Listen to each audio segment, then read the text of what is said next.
Vamos a conseguir con la segunda mesa de comunicaciones. Si os habéis fijado, esta mesa, como la anterior, es una miscelánea de diferentes trabajos en diferentes épocas de la etapa formativa de aprendizaje enfermera.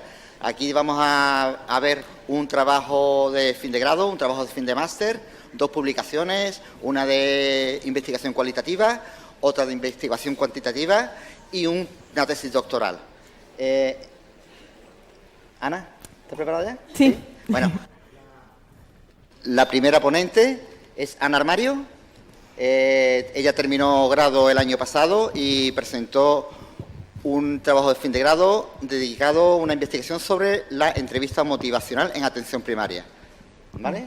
Bueno, pues disfrutar de ello. Gracias.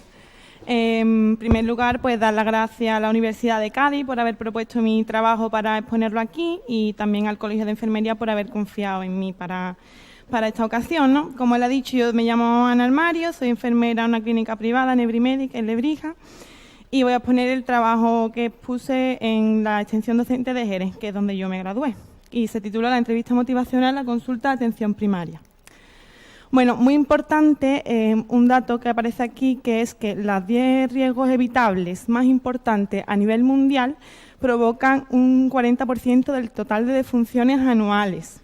Así, pues se estima que más o menos a causa del tabaco mueren como 4,9 millones de personas al año en el mundo, a causa del sobrepeso 2,6, 6,4, 4,4 por el colesterol. Entonces, como agentes de salud, es nuestra responsabilidad conseguir que los pacientes adquieran hábitos de vida más saludables, que cambien hábitos que son tóxicos para evitar este 40% de defunciones o al menos reducirlo. De hecho, la Organización Mundial de la Salud también insta a los gobiernos a que se den incentivos a los profesionales que consiguen esta promoción de la salud de manera efectiva. Pero ¿cómo hacerlo? Pues aquí radica la importancia de mi trabajo, que quería evaluar si la entrevista motivacional nos podía servir como herramienta. Tenemos que primero tener una idea más o menos de cómo funciona la conducta humana. Esta teoría de Fishbein y Axel proviene de la teoría de la acción razonada, lo único que añade es el constructo de percepción de control, ¿vale? Esta teoría lo que viene a decir es que para que se lleve a cabo una determinada conducta, lo más importante es que se tenga la intención de realizarla, y esta intención viene dada por factores tanto psicológicos como sociales. Psicológicos, que sería la actitud, que son las creencias que tenemos de esa determinada conducta, y la evaluación que hacemos de las mismas. La norma social, pues las creencias que tienen los demás de esa conducta y el grado de satisfacción que nosotros deseamos darle a ese entorno. Y la percepción de control, que es muy importante porque es lo que diferencia esta teoría de la anterior de los mismos autores, pues lo que más o menos es parecido al concepto de autoeficacia de Bandura, que lo que viene a decir es la capacidad que creemos que tenemos para llevar a cabo dicha conducta y que va a ser determinante para que tengamos la intención de realizarla o no. Después, otro modelo es el modelo transteórico del comportamiento, que contempla una dimensión temporal en el cambio, con diferentes etapas, desde la precontemplación hasta el mantenimiento de la conducta, y la recaída puede aparecer en cada una de esas etapas y no se considera un fracaso, sino que de ella se puede aprender. Entonces, como he dicho, el objetivo del trabajo pues, es revisar el estado de conocimiento sobre la entrevista motivacional y averiguar su utilidad para los enfermeros. Con objetivos específicos: el primero, describir lo que es la entrevista motivacional; después, analizar su valor para la consulta de enfermería de atención primaria; y, por último, analizar su valor para cosas en concreto como hábitos relacionados con la alimentación y con el ejercicio físico. Perdón que vaya tan rapidito, pero es que si no, no nos va a dar tiempo. La metodología, pues lo que llevé a cabo es una revisión narrativa, pasando por las diferentes fases hasta que elaboré el informe final. Lo más característico es que lo hice mediante fichas de lectura, como veremos después. Primero hicimos una revisión general del tema, planteamos unas preguntas para dirigir la búsqueda, de ahí sacamos unos términos en concreto y ya esos términos los metimos en las diferentes bases de datos. Criterio de inclusión, pues la originalidad del artículo, el idioma, que fueran gratuitos, que fueran empíricos; de exclusión, pues que no estuvieran en español o en inglés, que fueran de pago o que fueran no empíricos. Esto es el diagrama de los números de artículos que obtuve al final, que fueron 36. pues como los fui descartando desde los primeros que obtuve. Y esto es lo que hicimos, que fueron las fichas de lectura, ¿vale?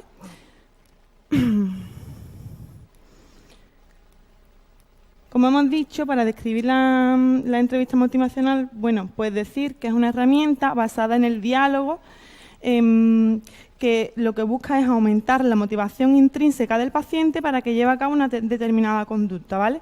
Se basa en un estilo de guía, no en un estilo directivo, ni en un estilo demasiado pasivo, sino en un estilo intermedio, que busca acompañar al paciente, fomentar ciertas conductas, pero sin dirigirlo, y tampoco siendo demasiado pasivo, solo esperando que él lo haga. Es difícil llegar a este punto. Para intentar comprenderla mejor tenemos que comprender también lo que es la ambivalencia. La ambivalencia es un estado natural que tenemos todas las personas, en el que una determinada conducta vemos motivos para llevarla a cabo y motivos para no llevarla a cabo. Ya se ha dado un paso hacia el cambio si somos ambivalentes, porque por un lado, aunque veamos las cosas negativas, también vemos las positivas. ¿Qué pasa si utilizamos el reflejo de corrección ante una persona que presenta ambivalencia? Es muy común que como profesionales de la salud queramos dirigir a la persona hacia una determinada conducta con el reflejo de corrección. Pues la respuesta natural de la persona va a ser respondernos con los contras de hacer eso, porque ya ella sabe las cosas positivas y las negativas. Entonces la respuesta natural es decir un sí, pero si por ejemplo le decimos que tiene que bajar de peso, te va a decir sí, pero es que me gusta mucho comer. Si le decimos que tiene que dejar de fumar, sí, pero es que cuando salgo es que a mí me encanta fumarme un cigarro. Entonces eso va a ser la pescadilla que se muerde la cola. Hay que evitar el reflejo de corrección. ¿Qué es lo que hay que hacer? Que la persona verbalice ella misma los beneficios del cambio, porque las personas tienden a creerse a sí mismos. Tenemos que hacer preguntas abiertas para que la persona diga los beneficios que obtendría cambiando. Por ejemplo, preguntarle cuáles son los 3 mejores beneficios que cree que va a tener si cambia, o qué motivo tiene para hacerlo, por qué quiere hacerlo. Que tenemos que intentar aumentar su concepto de autoeficacia, hacerla creer que es capaz de hacerlo, que como dijimos en el modelo de la acción planeada, va a ser determinante a la hora de que tenga la intención de cambiar, creer que es capaz de hacerlo. Y aumentar la motivación intrínseca, porque la motivación extrínseca, que es como darle un premio a un niño, no tiene ningún futuro a largo plazo, puesto que el objetivo de hacer la actividad en sí es el premio. La motivación intrínseca se relaciona con la necesidad que tenemos todos de sentirnos competentes. Entonces, cuando se nos pone un reto por delante y lo llevamos a cabo, nos sentimos competentes, se satisface esta necesidad básica y esto retroactiva esta motivación intrínseca que tenemos. Así, con respecto al objetivo 2, que era verlo como una herramienta, la entrevista motivacional en atención primaria, pues podemos decir que es efectiva para la adherencia al tratamiento de pacientes con diabetes mellitus tipo 2, no produce mejoras significativas con respecto al abandono del hábito tabáquico, puesto que el tratamiento farmacológico da mejores resultados. Es eficaz para corregir los errores de medicación en pacientes polimedicados y es efectiva para el autocuidado en pacientes con insuficiencia cardíaca. Y es coste efectiva, es una herramienta que no supondría mucho coste y nos ahorraría mucho dinero. Con respecto al objetivo 3, pues podemos decir que es eficaz para la disminución de peso en pacientes obesos, que es eficaz para la mejora de la actividad física, pero a corto plazo, es el estudio que encontré,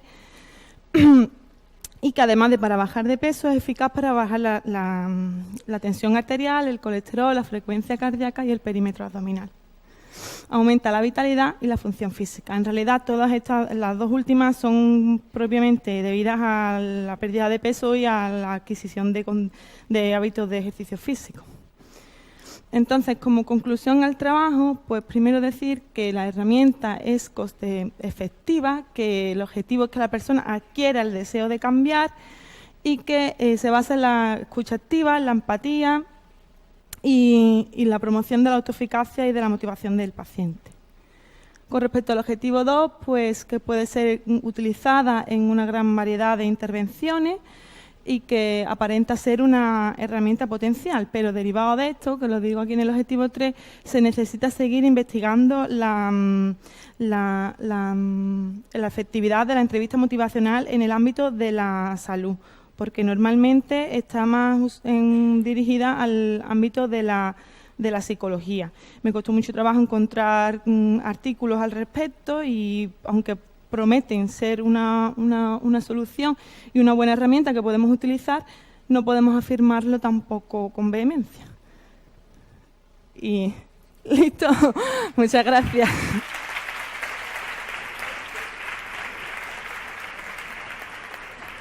Gracias, Ana. Ha sido, vamos, no te ha sobrado ni un segundo, ni te ha faltado tampoco. Enhorabuena, excelente exposición. Me ha encantado que hayas utilizado el formato Prezi, a mí me resulta muy atractivo. Bueno, a continuación vamos a tener la oportunidad de escuchar a Carlos, que va a defender su trabajo fin de máster. Carlos es un enfermero que le encanta la investigación y no se quiere quedar en el máster, quiere seguir hacia el doctorado. Así que, bueno, nos va a hablar sobre un estudio de mortalidad por violencia de género.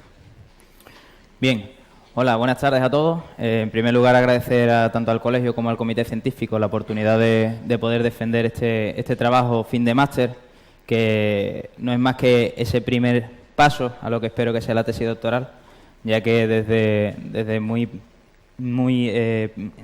los inicios de mi carrera en la Facultad de Enfermería y Fisioterapia aquí en Cádiz, me dispuse a continuar lo que es la carrera investigadora hasta espero terminar esa tesis doctoral que hablo.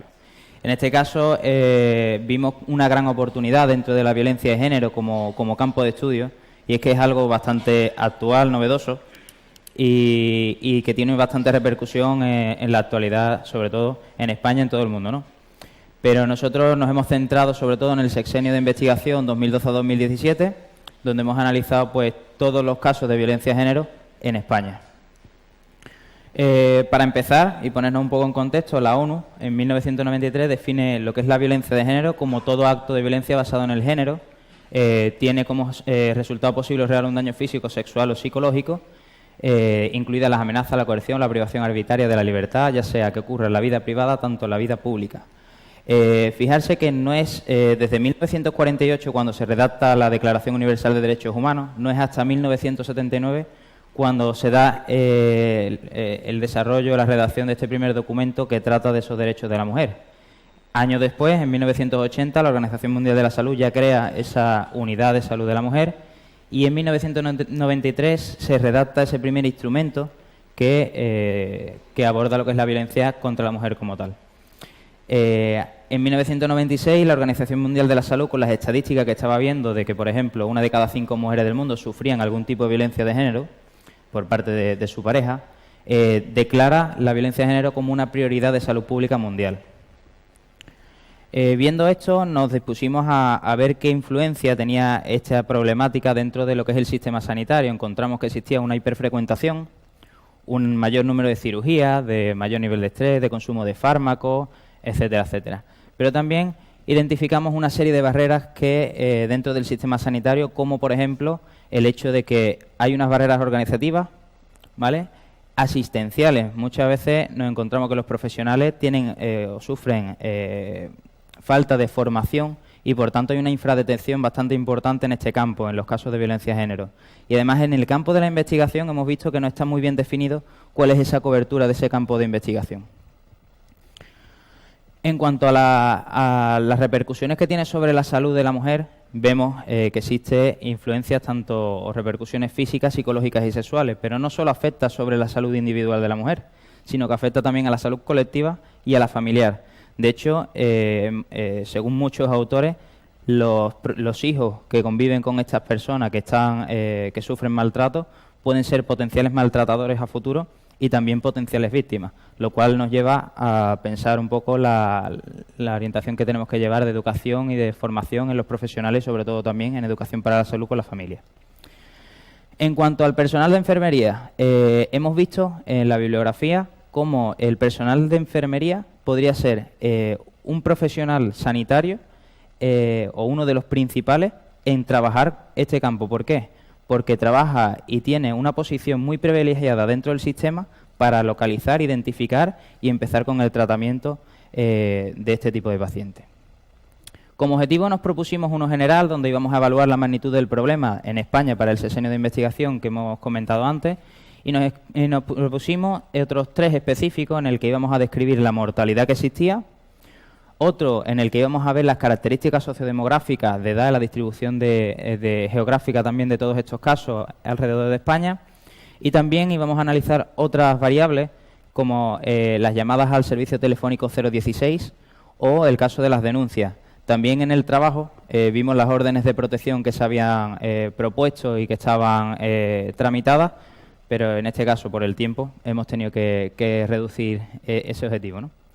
Bueno, la metodología es un estudio epidemiológico descriptivo de tipo ecológico, como os he dicho, es un primer paso a una investigación mayor y, por tanto, lo que primero queremos hacer es ver qué es lo que nos encontramos dentro de este problema en España.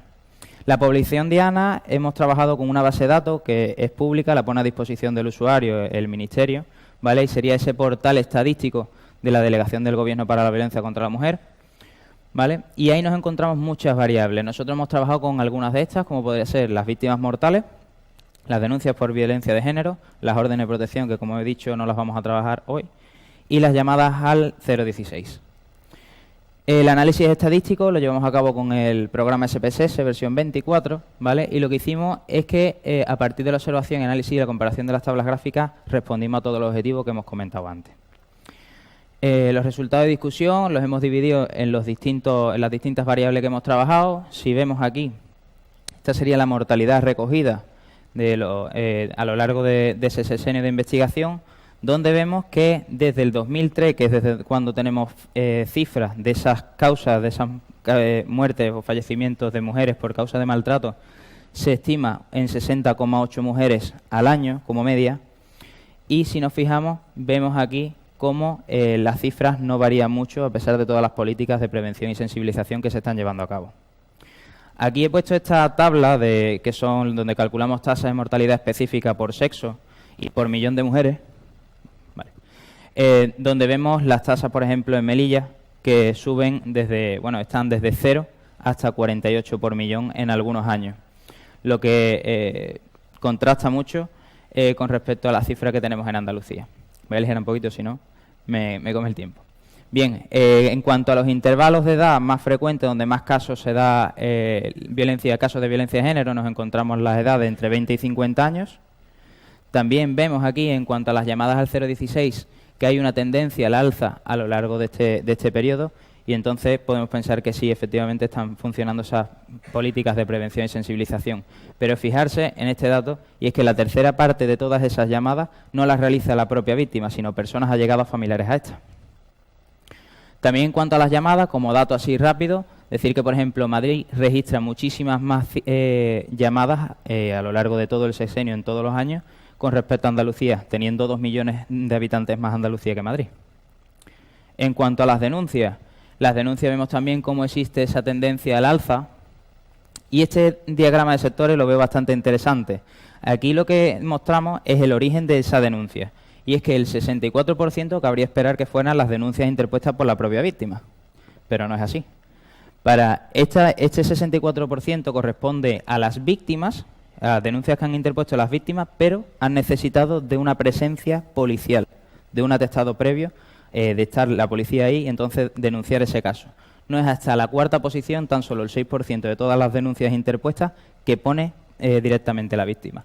El 11% correspondería al parte de lesiones que genera la sanidad. Bien, para responder a los objetivos, con las conclusiones, lo que hacemos es que vemos que la tendencia actual de la violencia de género es que sigue una tendencia al alza en todas las variables que hemos estudiado. También vemos que esa mortalidad registrada a lo largo del sexenio, y viendo esa cifra, podemos decir que está en un estado estacionario porque las variaciones no son muy importantes, no son significativas, y entonces creemos que está en un estado estacionario. También los intervalos de edad más frecuentes hemos visto que son de 20 a 50 años y que hay una distribución geográfica desigual, como vemos en las tablas de las tasas de mortalidad, etcétera. También vemos que hay una tendencia al alza tanto en las llamadas al 016 como en las denuncias, ¿vale? Y que el mayor número de esas denuncias se deben a atestados policiales y que han tenido esa denuncia por parte de la víctima.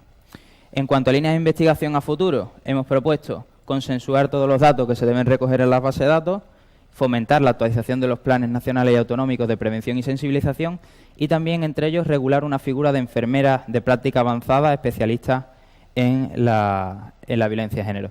Es algo complicado, pero creemos que es interesante, además de desarrollar un síndrome de la mujer maltratada que quizás sería interesante trabajar. Y para terminar, esta frase del secretario general de las Naciones Unidas, Ban Ki-moon, que dice: "There is one universal truth applicable to all countries, cultures and communities. Violence against women is never acceptable, never excusable and never tolerable". Muchas gracias.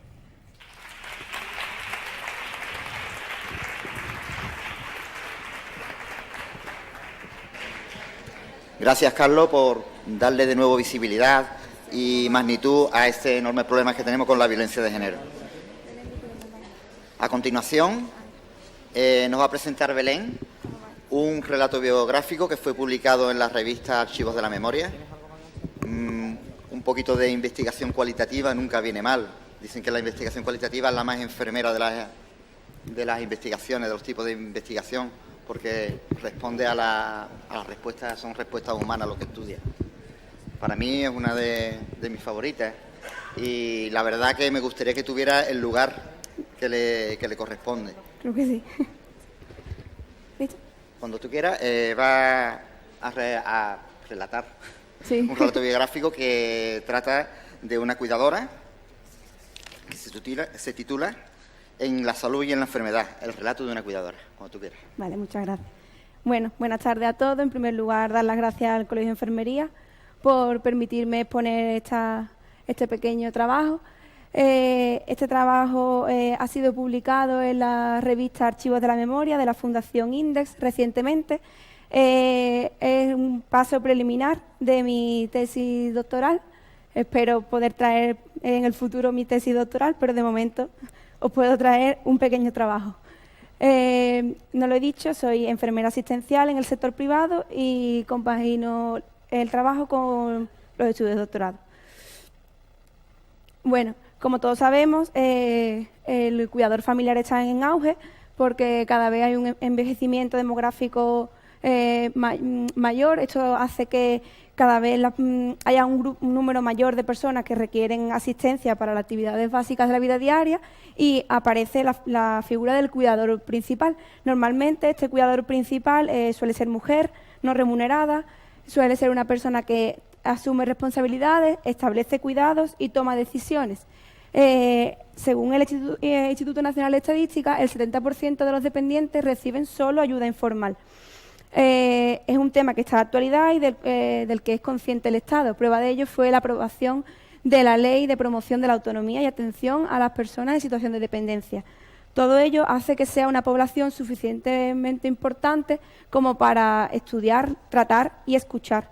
Me paro en este verbo, escuchar, porque en mi caso me ha pasado que siempre hemos estudiado, hemos buscado cosas, estudiar, pero nunca me había parado a escuchar a esos cuidadores, y si pretendía hacer una tesis de ellos o dirigida a ellos, pues me tuve que sentar a escuchar a estos cuidadores familiares.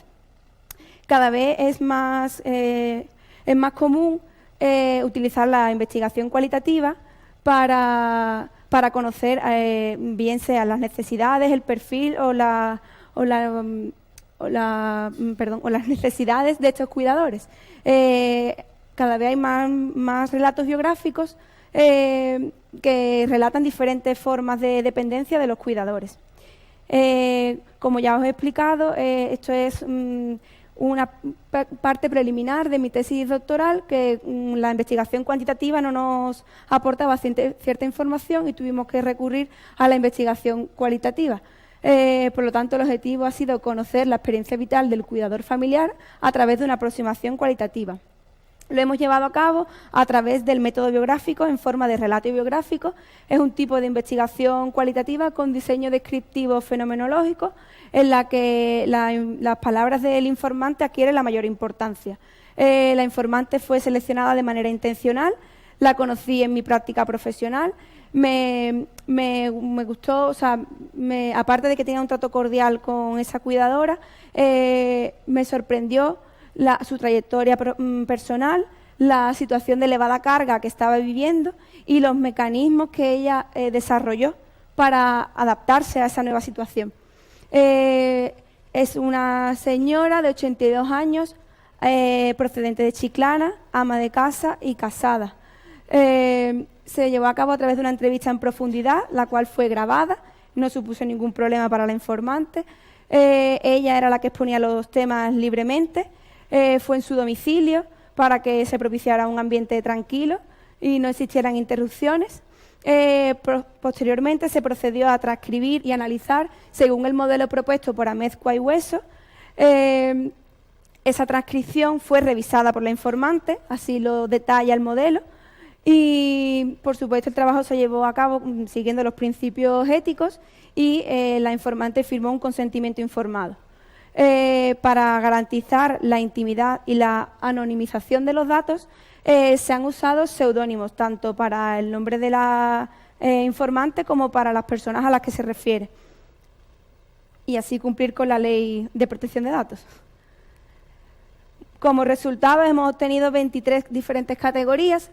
Por tiempo no puedo presentar las 23, pero quiero presentar algunas de ellas que han sido las que más me han llamado la atención por las palabras de la informante. Estas categorías las hemos obtenido directamente de sus palabras, esto es literal. Por ejemplo, la categoría trabajo la encontré en una frase que decía ella así: una vez que me casé, ya mi marido no quiso que siguiera trabajando. Entonces los hombres, cuando te casabas, ya quitaban a las mujeres de trabajar para que estuviesen en sus casas. Eso era la vida de entonces. Tú no ibas a ninguna parte sin tu comida y tu dinerito que te daba tu marido. A mí me sorprendió, quizás por mi edad y la diferencia de edad. Entonces, por eso una de las categorías que he puesto ha sido esta. Hay otras, como por ejemplo la otra categoría, vida con mi marido, que dice así: en aquella época se salía poquito, al cine a la primera hora, no se iba tanto a los bares como hoy, qué bonita la vida de hoy. Hay algunas más, como por ejemplo padecimiento, ¿no? En estos días es todos los días lo mismo, estoy bien para salir y va a hacer los mandados, pero no para esta lucha. En 3 meses ha cambiado nuestra vida, ya no salgo con una amiga a tomar café, ya no puedo coser. No tengo asiento porque la costura requiere su asiento. Mi marido depende de mí. Me he convertido en una cuidadora en la casa. Cuando tú te casas, te dice el cura que para lo bueno y para lo malo, que Dios nos dé paciencia. Y así 23 más. Vale. Ya voy a terminar. La discusión de este trabajo es que hemos analizado diferentes relatos y hemos observado que hay categorías que son similares o las mismas que las de otros relatos, como pueden ser familia, estudios, noviazgo, hijos, la jubilación de mi marido, hospital, pero este relato ha dado otras nuevas categorías, como puede ser ayuda social, depresión, vida religiosa.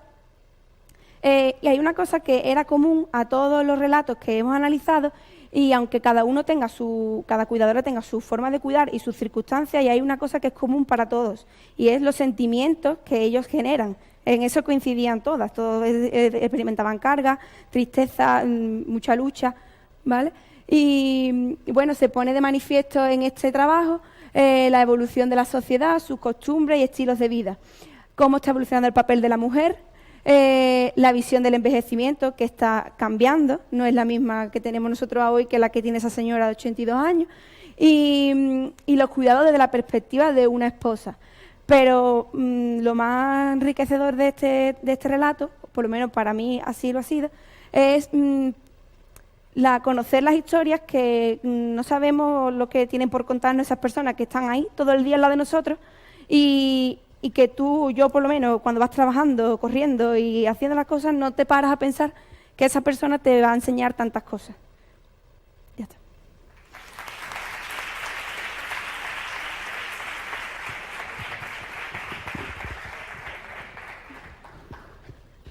Muchas gracias, Belén.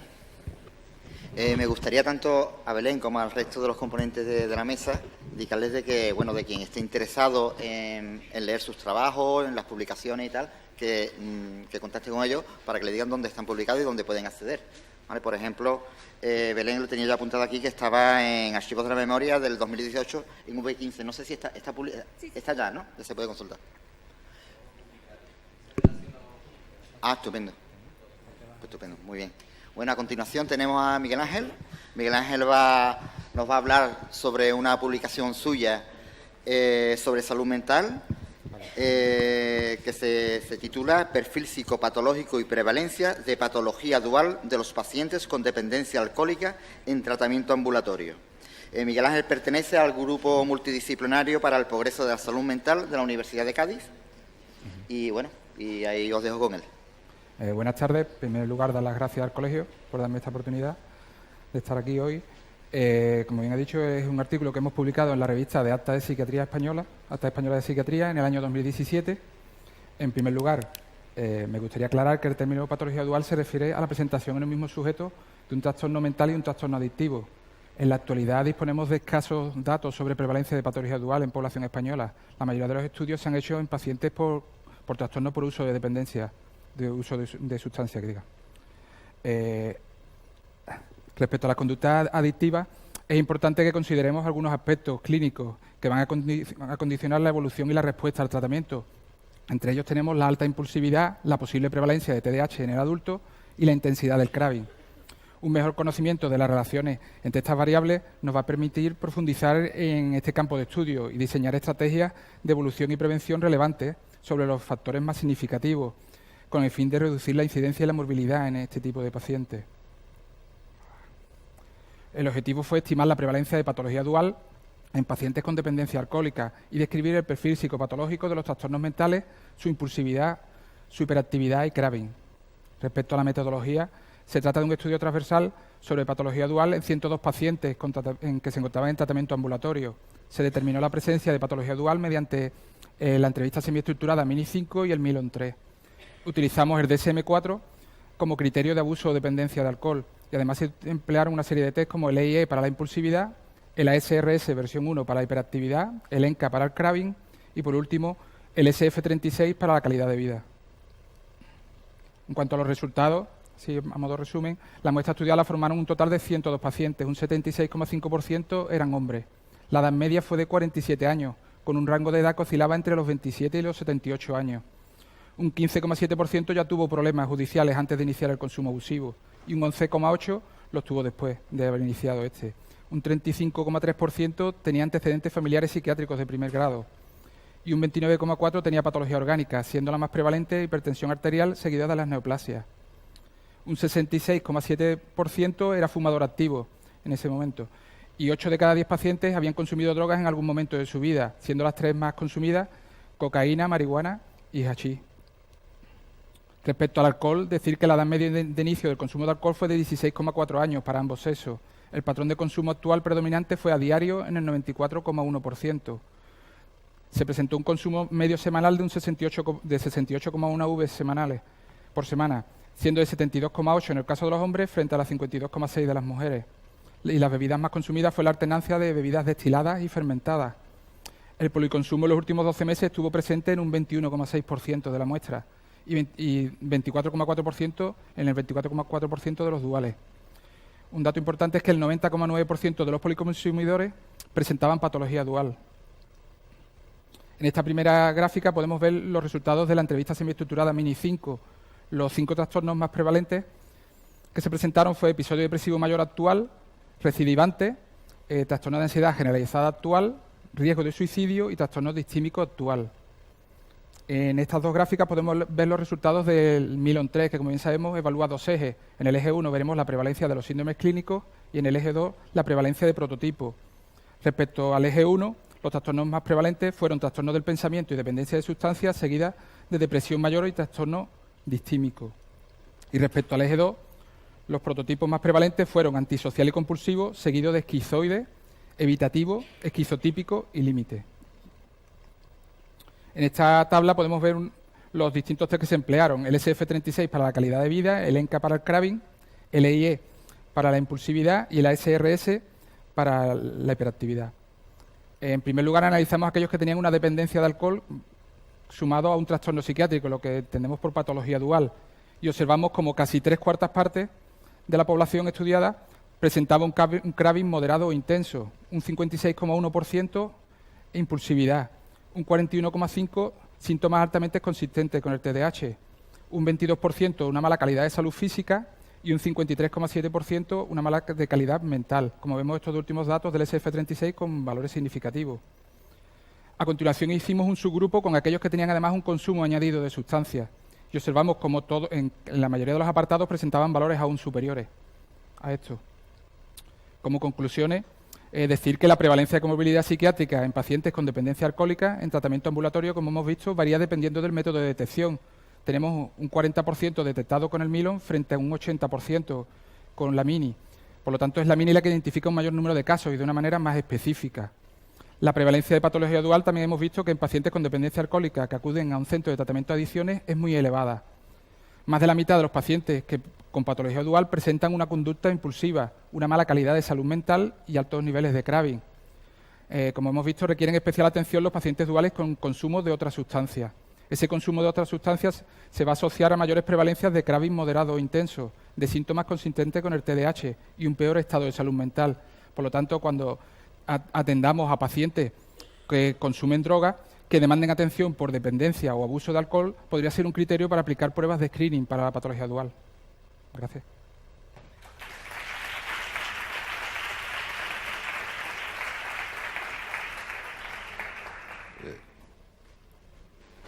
Muchísimas gracias, Miguel Ángel. Gracias por compartir tu conocimiento con nosotros y por por tu brevedad. Te han sobrado 2 minutos y algo, que como soy el moderador, se los voy a regalar si quieres. Sí, gracias. Eduardo.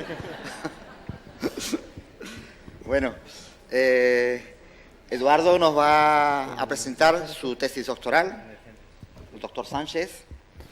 Eduardo trabaja en el Hospital Punto Europa de Algeciras, es de Barbate y es el representante del campo de Gibraltar, uno de los representantes del campo de Gibraltar en esta jornada. Su tesis doctoral es sobre la comparación de 3 métodos de cribado nutricional en pacientes oncológicos sometidos a tratamiento radioterápico. Puedo empezar entonces, ¿no? ¿Perdón? ¿Que puedo empezar?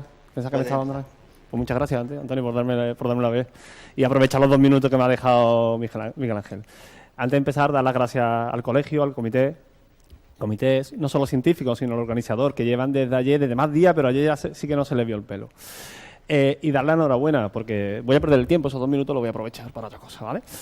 Darle la enhorabuena porque yo creo que es la primera vez que voy a una jornada donde hay tanta visibilidad de tantos trabajos de enfermería. Hay TFG, hay cualitativa, hay TFM, otros compañeros que han hecho artículos, tesis doctorales. Yo estoy encantado. Además, tesis doctorales, que cuando antes hablaba de tesis doctoral en enfermería era una cosa que...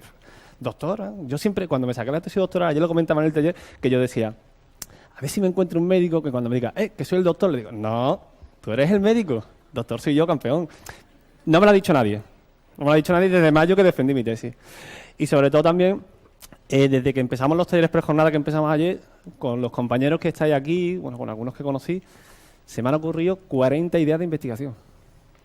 Y 41 horas, porque estaba hablando con Miguel Ángel y otra idea era si el aire acondicionado a tope hacia los que van a exponer influye en su estado de ánimo a la hora de exponer después. Está a tope, es brutal. Yo ya estaba buscando una rebequita, pero bueno. Bueno, venga, vamos a empezar. Sobre todo también gracias a vosotros, en que estáis aguantando estoicamente cuando algunos se quieren ir a prepararse un poco para la cena, quieren tal. Muchos han ido ya. A lo mejor requieren más preparación. No lo sabemos, ¿vale? Pero bueno, y en la cena, por favor, aprovechad para hablar entre vosotros, que nos conozcáis, bueno, los que estamos exponiendo, pero seguro que vosotros tenéis muchas ideas también, ¿vale? Bueno, mi tesis va sobre la comparación de 3 métodos. Ahora os explicaré el porqué, pero bueno, vamos a hacer una pequeña introducción. Incidencia y prevalencia de cáncer. Sabemos que la incidencia cada vez va en aumento. Si vemos, son estudios a nivel mundial, nivel europeo, español y andaluz, ¿vale? La incidencia y la prevalencia están en aumento. Con respecto, por ejemplo, la incidencia está de 14,1 y estaba en 12,1 antes, o sea que está aumentando mucho. Esto lo sabemos ya todo. Incluso antes, no sé quién, Luciano creo que era, hablaba del triángulo, ¿no? Yo no sé si hay un triángulo, hay un cuadrado, hay un círculo, pero es verdad que está en aumento a nivel mundial. Y sobre la prevalencia de la desnutrición, hay muchos estudios que ya vienen del 78, de 1978. Ayer lo hablaba en el taller de búsqueda bibliográfica, cuando hablábamos de hasta cuándo puedo coger una búsqueda bibliográfica, ¿no? Hasta cuándo puedo irme hacia atrás. 5 años, 10, está en el 78. No se ha hecho más estudios sobre esto.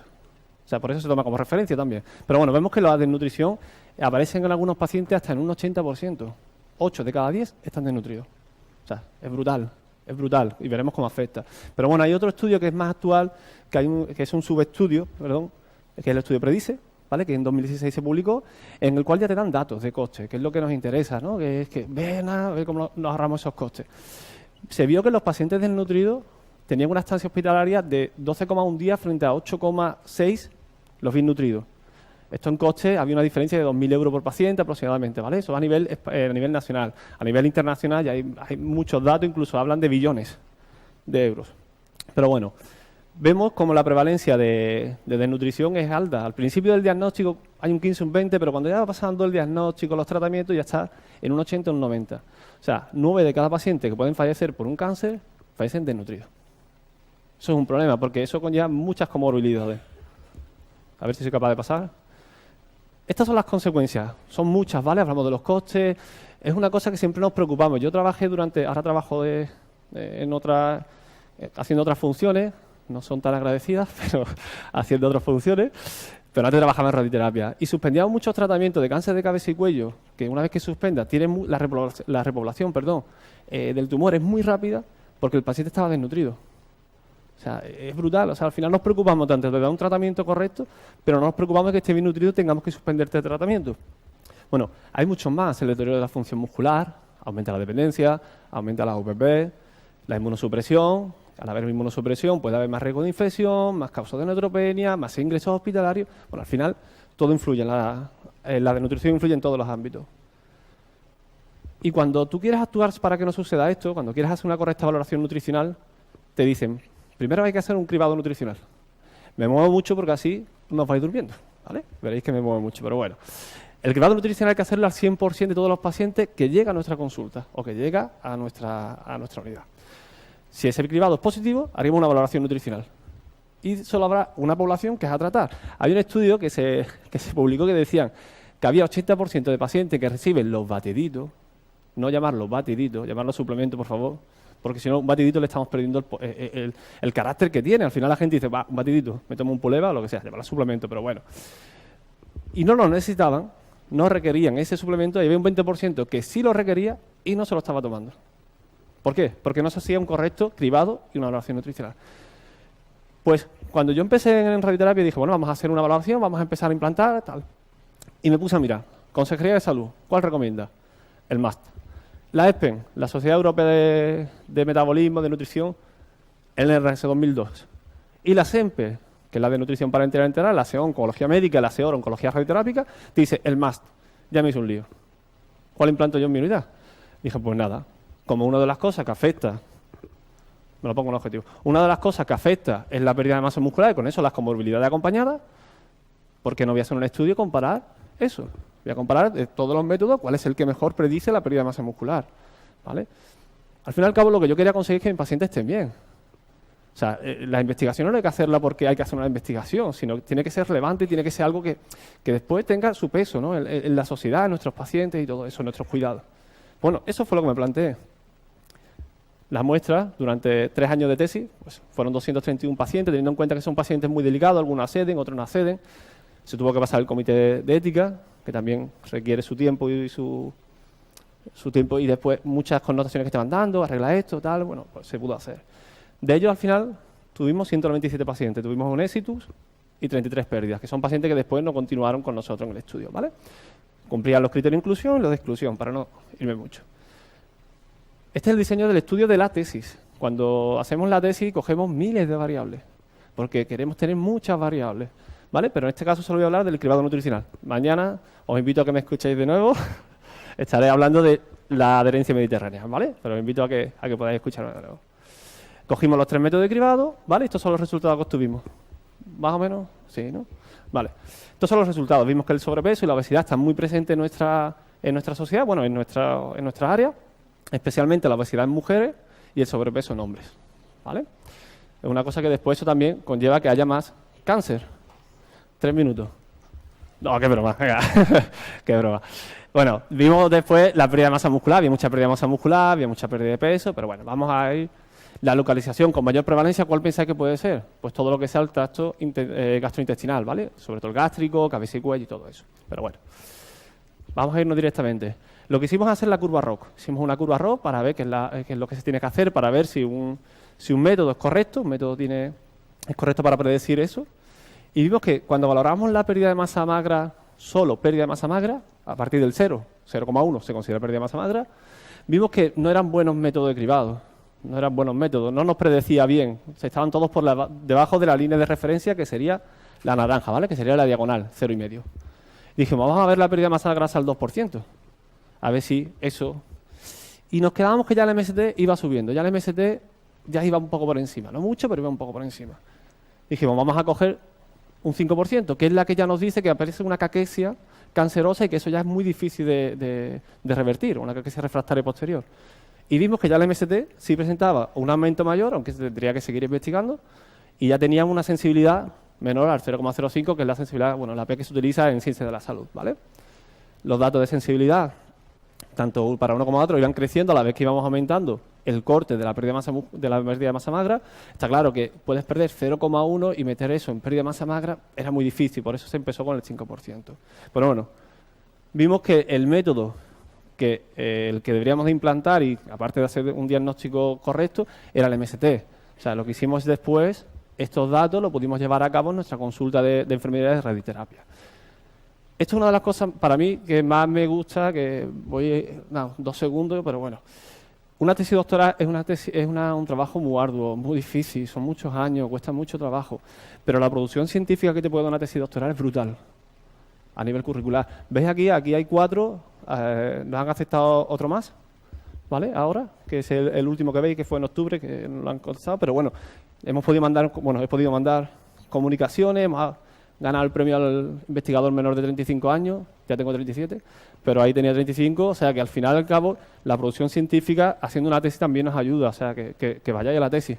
Nada, ya lo único es dejaros con una frase, ¿vale? Una frase que dijo Hipócrates. Si pudiésemos dar a cada individuo la cantidad adecuada de nutrición, si hacemos un diagnóstico adecuado, ni muy poco ni demasiado, no seríamos eso, habríamos encontrado el camino más seguro hacia la salud. Muchas gracias a todos.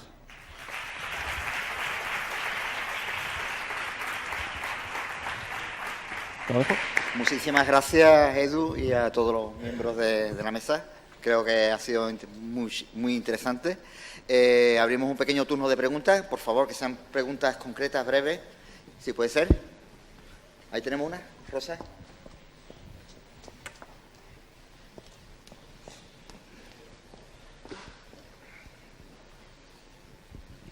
Sí.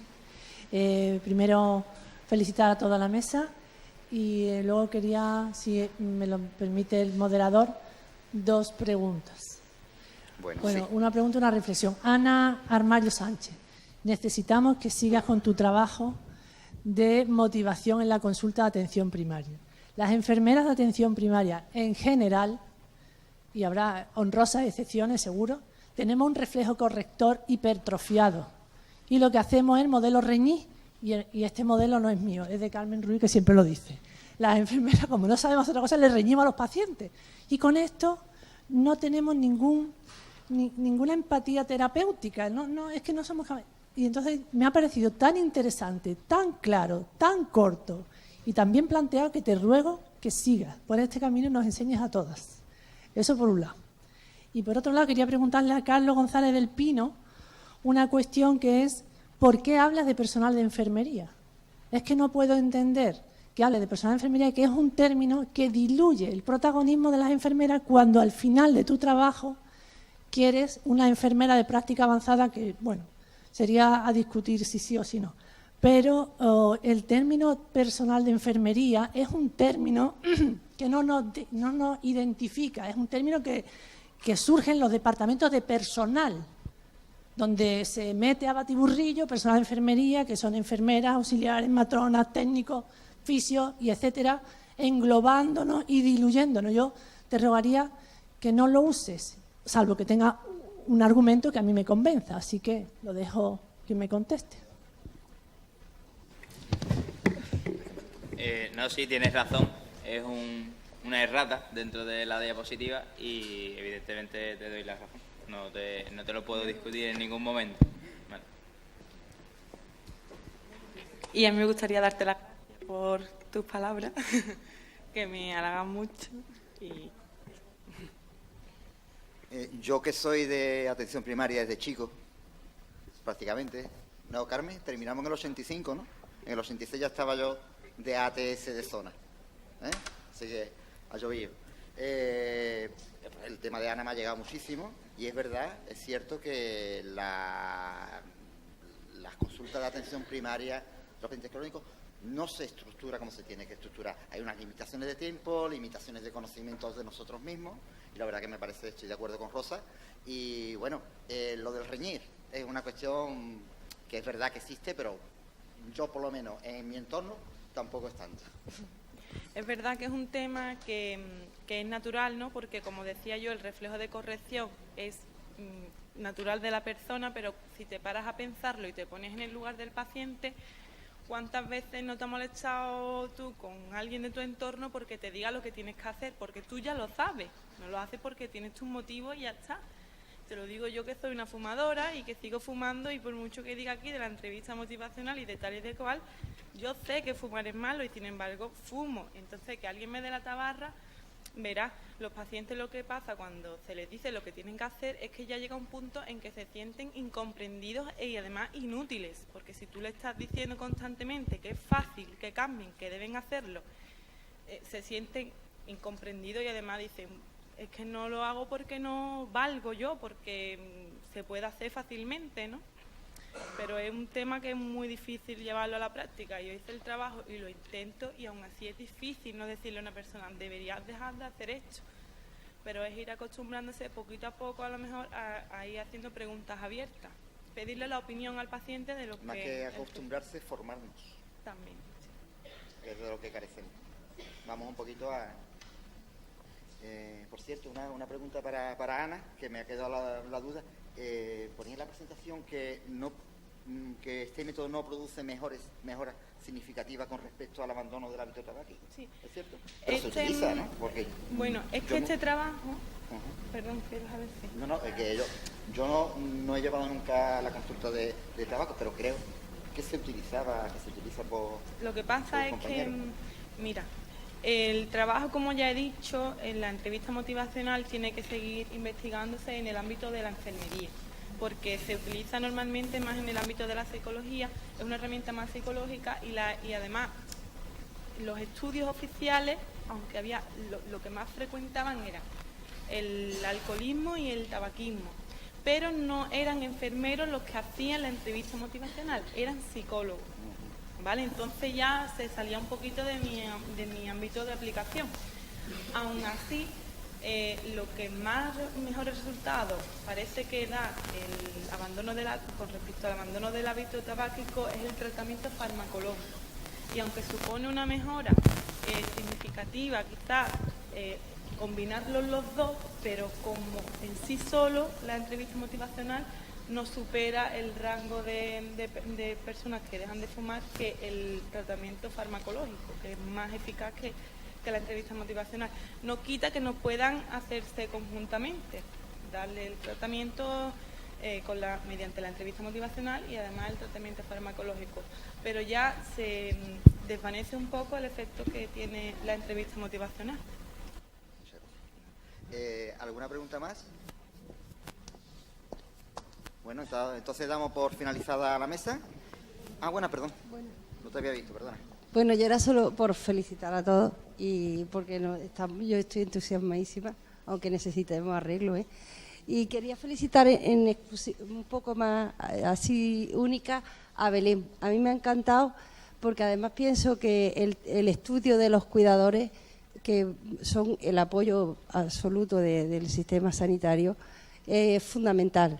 Y sobre todo por ese enfoque cultural que tú le has dado, que es importantísimo, sobre todo en nuestros mayores ahora mismo, que vemos eso, a cuidadoras de más de 80 años que son interesantes de estudiar. Entonces, felicitarte por ello nada más y que siga en eso, ¿vale?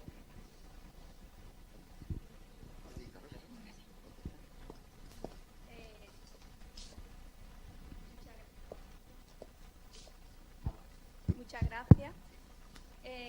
La verdad que lo que comenté, que yo no me paré nunca a escucharla y siempre cuando empezamos la tesis era todo como cuantitativo, buscábamos estadísticas y conclusiones de un estudio, de otro, y realmente llegó un momento en que dijimos, bueno, vamos a ver qué opinan, qué piensan, y sobre todo la de nuestro entorno, ¿no? Porque la tesis, claro, la vamos a realizar en este entorno.